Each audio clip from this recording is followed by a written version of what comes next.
Well, in the history of aviation, planes disappearing into thin air is extremely rare, but instances like this have occurred before. Every time it does, many kinds of stories come out trying to explain their disappearances. Our Jing Qiao walks us through some of those stories. On July 2, 1937, U.S. pilot Amina Earhart and navigator Fred Noonan took off from New Guinea in a heavily loaded Electra plane. Their destination, Howland Island, which is around 4,000 kilometers away.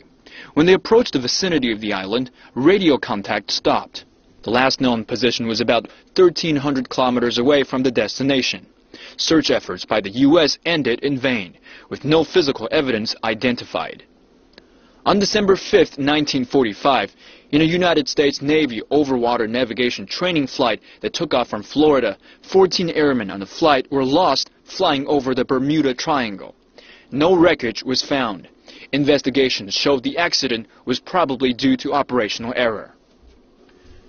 In 1948 and 1949, respectively, two passenger planes operated by British South American Airways vanished in the same area, leaving 51 people unaccounted for.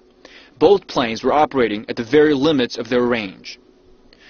On August 2, 1947, Stardust, a plane operated by British South American Airways, vanished in the Argentine Andes.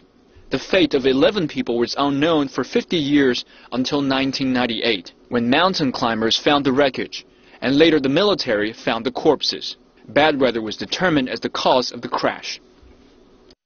On October 13, 1972, a chartered flight carrying 45 people, including a rugby union team, crashed in the Andes. The plane was broken into parts, and search efforts were suspended after days of fruitless results. In the end, 2 survivors walked down the mountain for 10 days looking for help. This led to the rescue of 16 survivors, 72 days after the crash. Jing Qiao, CCTV.